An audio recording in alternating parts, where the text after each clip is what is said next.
The public grumble about the police as lockdown enforcement intensifies. Meanwhile, the police grumble about the public's critical attitude.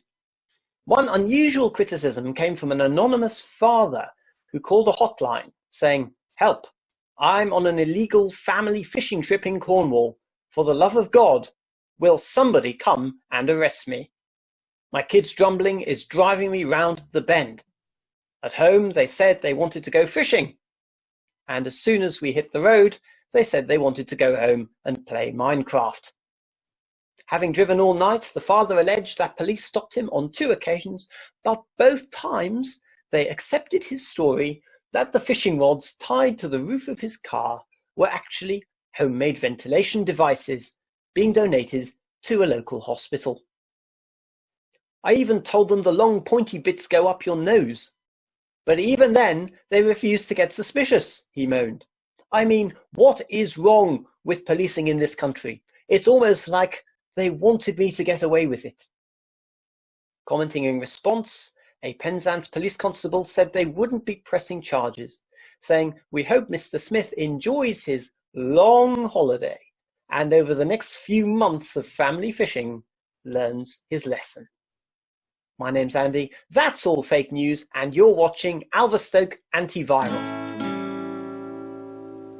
Welcome to Alverstoke Antiviral. Today we're going to be looking at the book of Numbers, a book which is a closed book for many people and yet shows us so much about the dangers of grumbling and the lack of wisdom in trusting in human self-sufficiency when we could be trusting in a God who's much bigger and better. But first of all, I'm going to share with you a conversation that I had earlier with Phil where we called Belinda. And as you can imagine, no call with Belinda is straightforward. There were dinosaurs. I think you better just watch the footage. "In a land that time forgot." You can come into shop now because I'm on job. Oh, it's Belinda, the giant dinosaur. Welcome, guys. We decided we'd have a bit of fun. Obviously, that's not allowed in this police state we now live in, but fun at home with dinosaurs is possible. Belinda, you have a giant dinosaur. Tell me about that. Well, this is Dippy the dinosaur, bless him.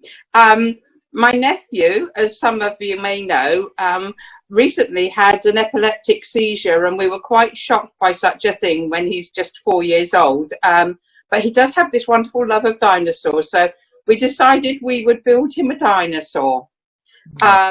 So in true cheating fashion, I blew up an inflatable dinosaur and I've covered it with papier-mâché. He takes a day to cover and then a day to dry out, a day to cover, a day to dry out. And then we have the artwork to complete, and hopefully he'll be moving into his new home before too long. Oh, fantastic. Phil, you've got some dinosaurs as well. They're my boys. They're not mine. I gave up dinosaurs a while ago. Oh, yeah. Yeah, of course you did. Of course you did. I've got a pterosaur, T-Rex. Oh, yeah? And a stegosaurus. The stegosaurus. Wow. There's a triceratops somewhere in the house, but someone will probably sit on it, unfortunately, at some point and come to a sorry end. Right. It's either that or he's extinct already. Maybe. Oh, extinction. It always made me so sad. Anyway, here on Alverstoke Antiviral, we thought we'd have a bit of a chat, and we thought we'd have a bit of an interview with Belinda. Belinda, how are you coping with being locked in a house with a dinosaur? And well, there's 2 dinosaurs because Brian's here with me. Oh!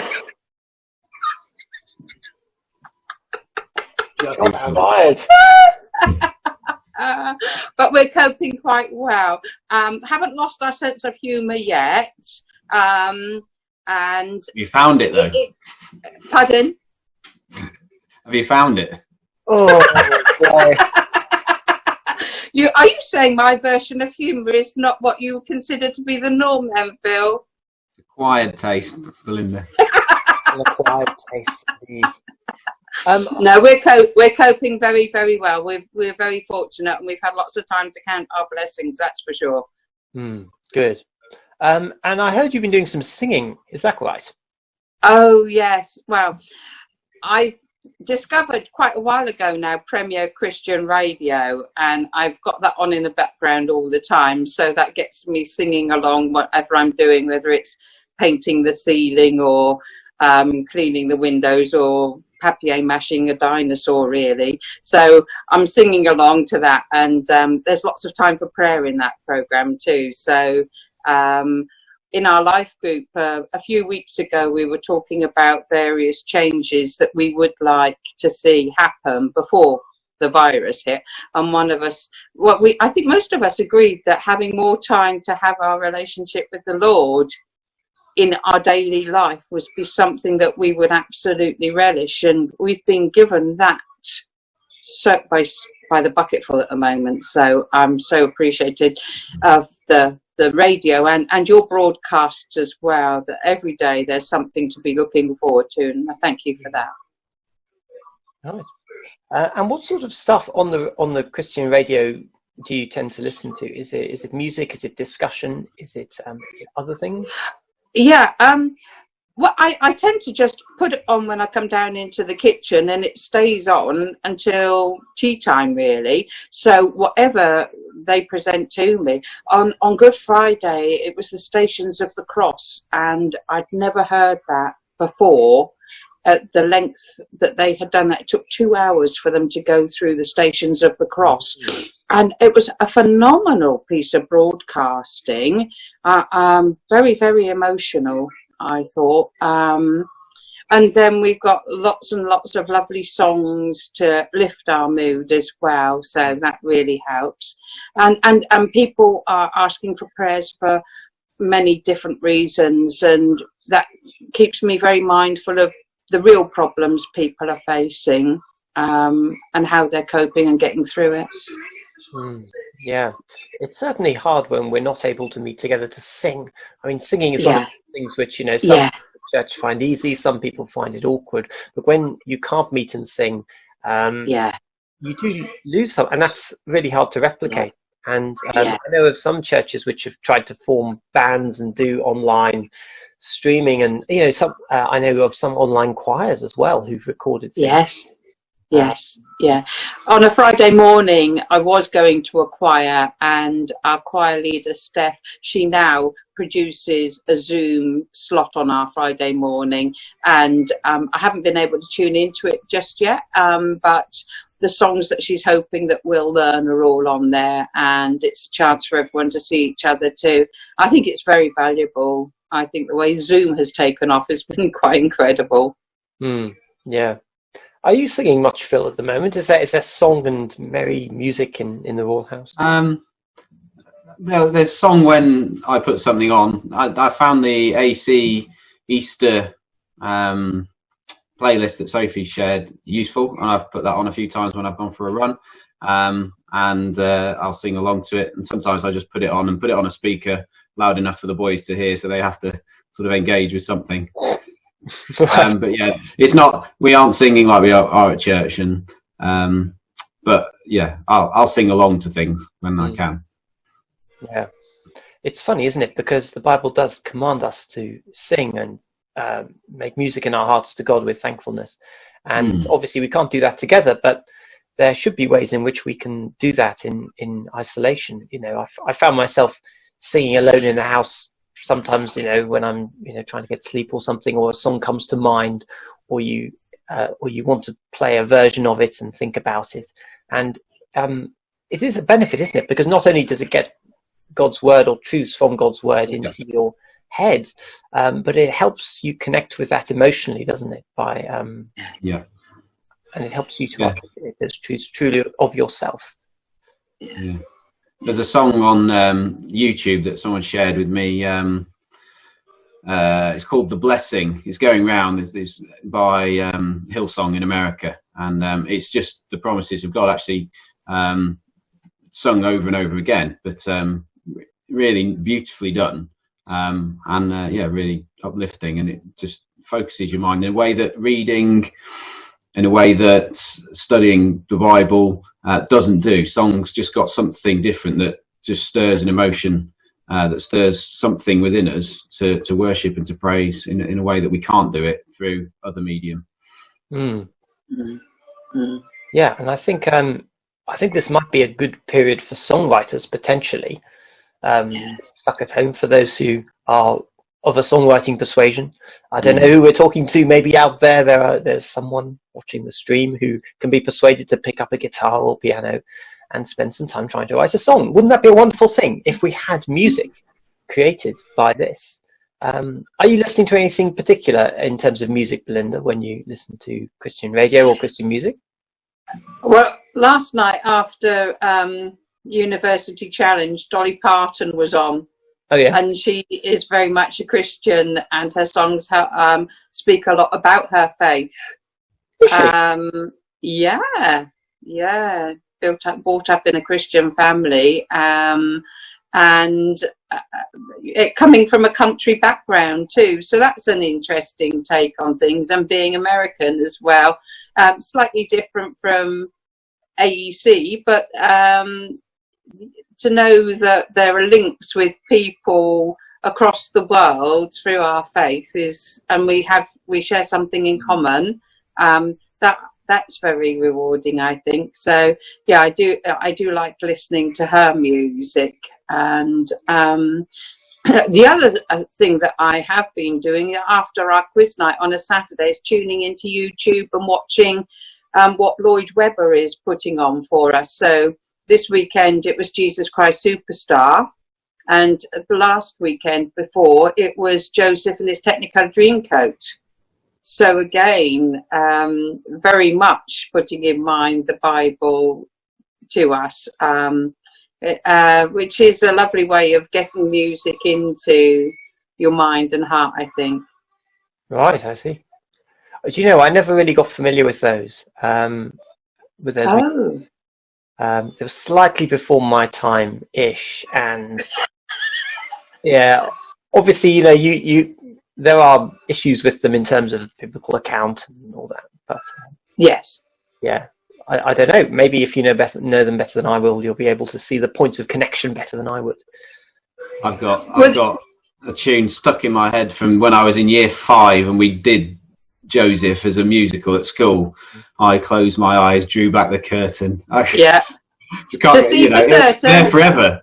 But yeah, I don't read that particular line in in Genesis. It's Donovan or something, isn't it? Yeah. That's right. Yeah.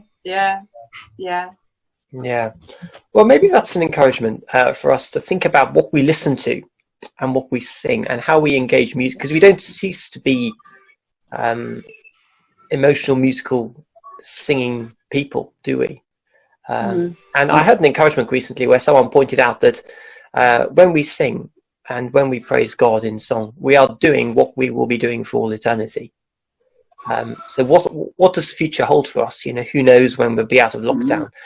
Well, God knows what the future holds, and He's told us that we will be standing around the throne, praising Him in song. And we're given snippets of that, aren't we, in the Bible? And that's a future to look forward to, isn't it? Yeah, and just the variety of music that is across the world. What will it sound like? Amazing, phenomenal. Yeah, and large numbers of people as well, because in Revelation 7, it's a multitude that no one can number. I don't know what's the biggest number of people you've ever been around in a crowd. I was in a crowd of 80,000 at Hyde Park the other summer when we did a flash mob with rock choir. Did you? Yeah. You were one of those. Why am I not surprised? I was one of those. Yep. I'm not surprised in the slightest, Belinda. Yeah, but yeah, when you hear like a football stadium sing, I mean that's an experience that none of us are going to have in the immediate future for a while. When you walk past a big group of people singing, like I remember walking past a big auditorium at a Christian conference once when there was a lot of sound, and it's that sort of uplifting feeling you get when you hear the strength of many voices singing. And isn't it fantastic that the Bible holds that out as a hope for us? Mm. Yeah. Well, Belinda, how can we pray for you over the next few weeks? Well, to be the best person I can be for the Lord and to serve him in whatever way he sees fit for me is what I really want to do in these times when getting out and about and being actively helping, physically helping, being there isn't the way I can do it at the moment. And it makes me realise how much I did go out and about and meet with people, and the relationships and the support that I gained from them as well as gave, how valuable that was, and things like that are now sort of almost put on a back burner, or we're using different ways. We're using Zoom or phone calls to reach out and help. Yeah. So I'd like the Lord to know that I'm here, I'm wanting to serve, just show me the way. Thank you. I'm sure lots of people are feeling like that, and that's a good prayer to pray. Yeah, thank you. Well, we're going to say goodbye to Belinda. Thank you very much for joining us with your dinosaur. Thank you very much. And Dinah says bye too. Bye. Bye-bye. Yeah. See you later. Bye. And we're going to now go and talk about numbers for a bit. Right. Numbers, yes. Phil, what comes to mind when I say the book of Numbers? Lists. Lots of lists of the different tribes and the people that were there after they came out of Egypt. And yeah, it is a lot to read. Well done, you. Belinda, do you want to hang up? We're going to talk about that. I am so sorry. It's okay. Right, I'm leaving meeting. We've got a glimpse of Brian there as well, so thank you. Brilliant. Yeah. I love this format. Yes, Numbers. It's in some ways it's one of the most boring titles in the Bible. You think Numbers? Yeah. Yes. Yeah, exactly. And yeah, there is a big list of people. I want to just show this. I've even created a very elaborate diagram here, state of the art, and so perhaps you can see this. There, that is the book of Numbers.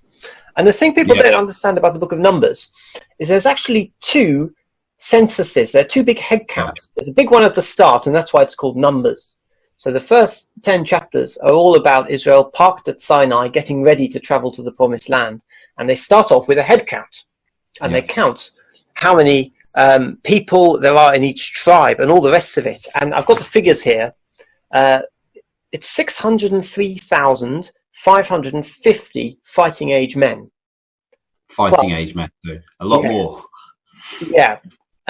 Plus 8,580 Levites. So a grand total of 612,130 Israelites at the start. And it's giving, I imagine they count the fighting age men to give the size of the force of the population. And we're in a time where we have, there's a lot of counting of people going on and, infection rates and all the rest of it. It starts with a massive count of people. But what people don't realize is that there's actually a second census in the book. When you get to chapter 23, they count everyone again. Yep. And they count everyone again. And it's a bit weird because then we get another set of numbers and it's, it's roughly the same. It's 601,730 plus 23,000 Levites, so more Levites, giving you 624,000. And do you know the really interesting thing? No. Second, well, I might, but we'll see what you're going to say. Oh, okay. Well, it'll be interesting to see what you're going to say as well. But the interesting thing is the second census is completely different from the first census. Yeah. There is no one who is counted in chapter 1 who is counted in chapter 23 except two people. Yeah. And Moses. Yeah. It's a completely different sample. And it says, this is Numbers 26, which just shows you the issue. It says that these are the ones counted by Moses and Eleazar the priest when they were counted by the Israelites on the plains of Moab by the Jordan across the Jericho. Not one of them was among those counted by Moses and Aaron the priests when they counted the Israelites in the desert of Sinai. For the Lord had told the Israelites they would surely die in the wilderness. And not one of them was left, except Caleb and Joshua. Yeah. So what the book of Numbers is about is a lost generation. It's a generation that's wiped out, a generation that's gone, which is quite a dramatic thing. Huge, in 39 years. Yeah, the whole all of them gone. Yeah. Yeah, it's almost like the First World War. You know, people talk about the thankful villages of Wales, that there are a few villages out there which didn't lose anyone in the First World War. And they're so unusual, really, because nationally everyone was losing people. And people talk about that as a lost generation. But the Book of Numbers is about a lost generation. I thought a slightly more dramatic subtitle for it would actually be, "Are we all going to die?" Because it's a bit more dramatic. Well, yes, but they actually say that. They actually say that. I think it's number 17. There's a point where the Israelites respond to the flowering of Aaron's staff, and they say, "We will die. We are lost. We are all lost. Anyone who comes near the tabernacle of the Lord will die. Are we all going to die?" And it's this sort of "we're all going to die" mentality. But the structure of the book with those two sentences shows us that. It shows us a generation lost, and the big question is why? What could possibly cause such a wipeout and such fear and such concern that we're all going to die among these people? Was it a disaster? Was it an illness? Was it a pandemic? Was it perhaps really bad cooking? Well, no. What the Bible says is that it's rebellion.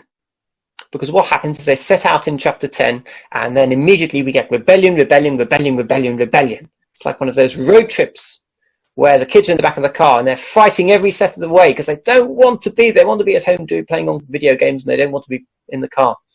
This is the big one, Numbers 14.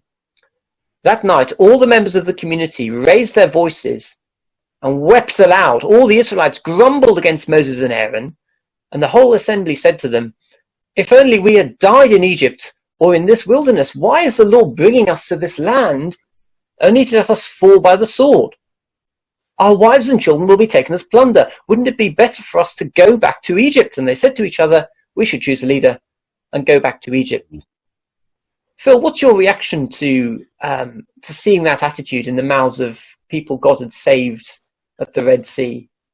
It's just a total change. We see them come out of Egypt celebrating, rejoicing, and then the total turning around, transformation, that they've totally rejected what God has said, what God has promised, what God has shown them and done for them, and it'd be better if we stayed. And I don't want to put myself in the place of God, but you sort of if you'd done that for a people and that was their response, it'd be it'd be more than that. So it shows their heart and not just one or two. It says the whole people were saying this. So it's gone amongst the whole of the Israelites, and this is their response to a God who's done something for them. That they think they'd be better if they never left. Exactly. It's pretty strong emotion and what they're saying and shows their heart, exposes their hearts. Exactly. Book of Numbers is an amazing commentary on human grumbling, really, and human grumbling against God and our tendency to grumble against him. And just jumping back to the diagram, this is the thing that means there's a second census, because what happens, they set out around here, chapter 10, from Mount Sinai. Immediately, chapter 11, we get a rebellion at Taberah. Then immediately we get the quail rebellion at a place called Kibroth Hattaavah. Then they go up and spy. I know there's Moses and Aaron and Miriam try and get rid of Moses in 12. Then they scout out the land, and Caleb says we should go for it. God has promised. Yeah. God is with us. God has promised them this. He's holding out this land to them. All they have to do is take it. And they say, "Oh no, they're big scary people up there. We're too scared. We don't trust God. We don't trust God's with us. And let's go back to Egypt," because they believe the lie that God is against us and God can't be trusted to keep his promises. It's a real shocking set of rebellion. And there are others in the book. There's the Korah's rebellion, where the earth swallows them. And there's the waters of Meribah, where Moses is told he will die. He will not reach the promised land himself. And they all end up dying. I mean, this is, to go back to Numbers 14, this is what God says after they've said this. He says, "Nevertheless, as surely as I live, as surely as the glory of the Lord fills the whole earth, not one of those who saw my glory and the signs I performed in Egypt and in the wilderness, but who disobeyed me and tested me 10 times, not one of them will ever see the land I promised on oath to their ancestors. No one who's treated me with contempt will ever see it."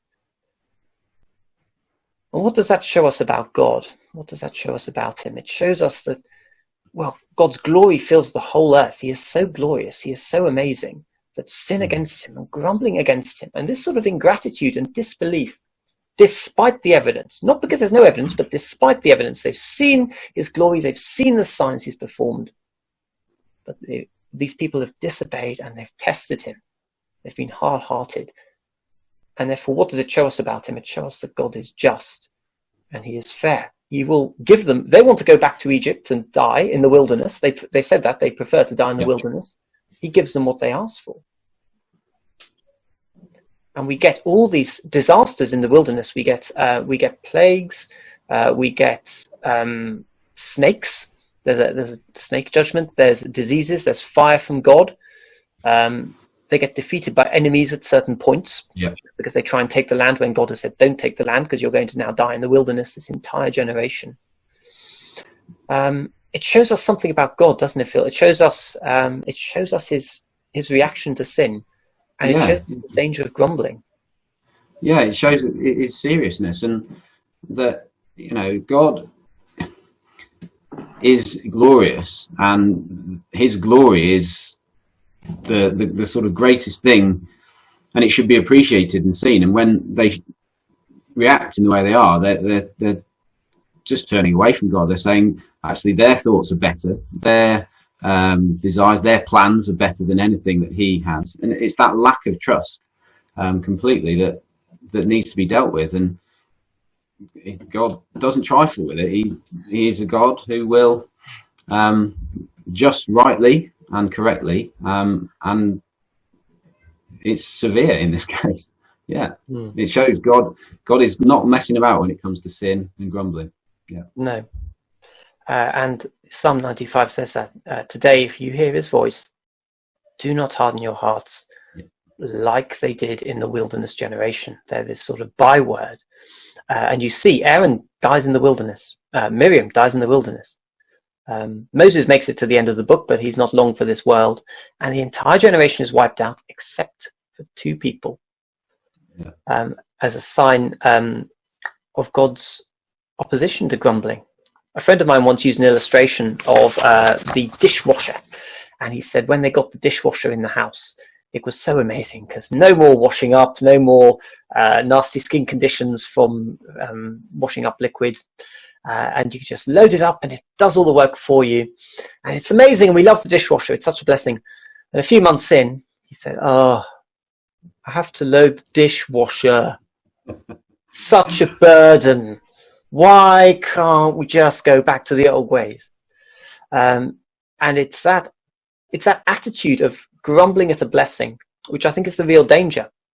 So, for example, in our situation now, maybe we're in a situation where we've lost certain things and we've lost certain people, we've lost certain freedoms, we've lost many things which are important to our lives. And the temptation is to grumble against God, isn't it? And to be angry with him, perhaps, for what's happened. To be angry against the blessings he has given us, and the ways he is showing he's with us and he's showing his care for us even now. And, you know, one of the great things about Numbers is that although it is this big story between the censuses about the lost generation, there are glimmers of hope and there are glimmers of blessing. You see it with Balaam, the prophet Balaam. You know, the prophet Balaam, he's basically a professional curser. He's like a sorcerer who gets hired to curse the people and curse the Israelites because they're defeating all these enemies, because God's still blessing them despite the fact that they're sinful. And God uses his donkey and uses other things to kind of force him not to curse his people. And he says, "You're not going to say anything I'm not going to say." And so, having been hired to curse Israel, what we get is we actually get a blessing. So this is Numbers 24. This is Balaam talking. Balak brought me from Aram, the king of Moab, from the eastern mountains. Come, he said, curse Jacob for me. Come, denounce Israel. And yet, what is God's attitude to his people? He takes this prophet and he makes him say, how can I curse those whom God has not cursed? How can I denounce those whom God has not denounced? From the rocky peaks I see them, from the heights I view them, I see a people who live apart and do not consider themselves one of the nations. Who can count the dust of Jacob or number even a fourth of Israel? Let me die the death of the righteous and make my final end be like theirs. He's saying, wow, these people are amazing. They are blessed. See, what have you done? You've done nothing but bless them. And there's this amazing tension in the book between the sin of the people and the promises of God and God's intention to bless these people. And it's that glimmer of hope, and you see it even in the rebellion stories in Numbers, because time after time when there's a fire or there's plague or there's disaster or death because of rebellion, there's atonement made and things like that. And on the snake occasion, do you remember the snake occasion, Phil? They lift up a snake. Moses puts up a bronze snake, yeah. And if you look at the snake, anyone who looks at the snake will be protected. It's a picture pointing forward to when another will be lifted up. Andy, you're pulling it up, brilliant. Where the Son of Man will be lifted up, and anyone who looks to that cross, as the Israelites were to look at this snake on Moses' staff that was lifted up. If we're to look to the cross and trust, then we'll be saved from the curse, as it were. Yeah. Yeah. And I think that's such an important thing, to hold out the hope in a generation that's hard-hearted, and it just shows the human heart and all its problems on display. My final thought for applying this really would be just how the book of Numbers undercuts human self-sufficiency. I don't know about you, but I've heard a lot in recent days about how wonderful we are and how we are going to beat this disease, and we are forming a human shield around the NHS and we're doing it. And obviously medical professionals are, almost sort of angelic beings at this point. Not to knock them, but there's this sort of human self-sufficiency that we're getting through this under our own steam. And the book of Numbers just exposes the corruptness of the human heart and the inability of humanity to save ourselves and keep ourselves alive. And when we try and do things in our own strength, and we try and grumble and go our own way and rely on ourselves, it just goes so wrong. And all that's left of the book of Numbers is God's promises, is his intention to bless and not curse these people when he could curse them. He's not going to give them the curse they deserve.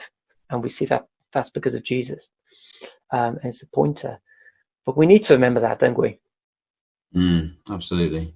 And it's so easy to fall into a pattern of grumbling, and whenever it is, it's the same. We look back on this account of the Israelites, and we look back and we're very judgmental of them. How could they have so easily turned their back on God? But in small ways, each of us, the moments we distrust the Lord's promises, distrust God's plan, and start trying to do things on our own strength, trying to do things in our own way, imagining or saying even that, what is God doing? This isn't the right way to do it. This isn't the way I would do it. And it's exactly the same heart that's being revealed. And our only rescue is to look to the cross, to look to Jesus for that salvation. Yeah. Thank God for Easter, eh? Yeah. Yeah. Well, that's about all we've got time for today. So thank you very much, Phil, for joining. And until next time, everybody, we're going to have obviously the Sunday stream on Sunday, so look out for that. And until next time, stay close to Jesus and wash your hands.